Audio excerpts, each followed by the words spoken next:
বলছি ঠিকভাবে যদি ডিবিটির প্রসেসটাকে ফলো করা যায় তাহলে কিন্তু ডিবিটি হতে বাধ্য।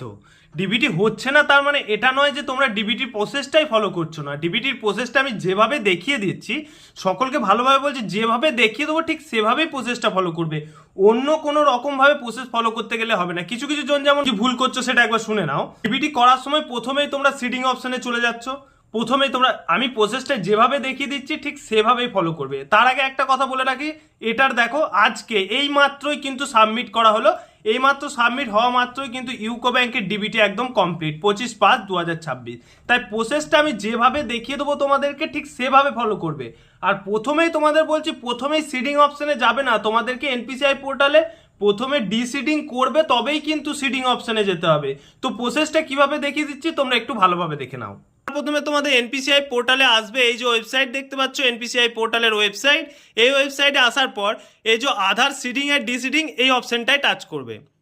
এখানে ভালোভাবে দেখে নাও, যারা ডাইরেক্ট সিডিং করতে চাইছো তারা আধার ইনপুট করবে, তারা এই যে সিডিং অপশনটায় টাচ করবে। আধার ইনপুট করার পর ফ্রেশ সিডিং কারা করবে, যাদের কোনো অ্যাকাউন্ট অ্যাক্টিভ নেই সেই সমস্ত মানুষরা ফ্রেশ সিডিং করবে। মুভমেন্ট কারা করবে, যাদের একই ব্যাংকে অ্যাকাউন্ট আছে কিন্তু অন্য একটা অ্যাকাউন্ট তোমাদের সিডিং হয়ে আছে, অর্থাৎ অ্যাক্টিভ দেখাচ্ছে অন্য একটা অ্যাকাউন্ট কিন্তু আদার্স আর একটা অ্যাকাউন্টে তুমি অ্যাক্টিভ করতে চাও, সেটার ক্ষেত্রে তোমরা মুভমেন্ট সিলেকশন করবে সেকেন্ডেরটা। এবং সকলকেই বলবো যাদের একটা অ্যাকাউন্টে লিঙ্ক হয়ে আছে কিন্তু অন্য একটা ব্যাংকের অ্যাকাউন্টে লিঙ্ক করতে চাও, তারা অবশ্যই 3 নাম্বার অপশনটায় টাচ করবে।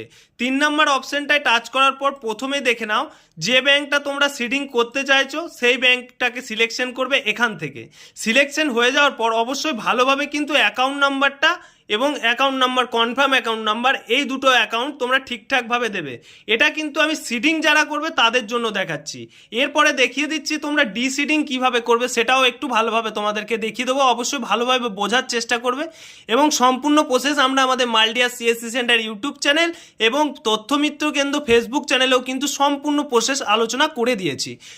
এখানে টিকমার্ক দেওয়ার পর এই যে ক্যাপচাটা রয়েছে, এই ক্যাপচাটা দেখে দেখে এখানে ফিল করবে এবং সাবমিট অপশানে ক্লিক করবে। একদম সিম্পল প্রসেস। সাবমিট অপশানে ক্লিক করলেই কিন্তু তোমাদের মোবাইলে একটা ওটিপি পাঠানো হবে, সেই ওটিপিটা তোমরা ইনপুট করবে, তাহলে তোমাদের সিডিং কমপ্লিট হবে।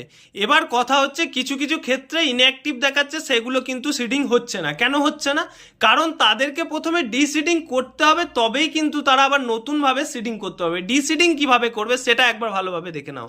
সেম প্রসেসে আসবে, আধার সিডিং অপশানেই টাচ করবে। এখানে তোমরা আধার ইনপুট করবে।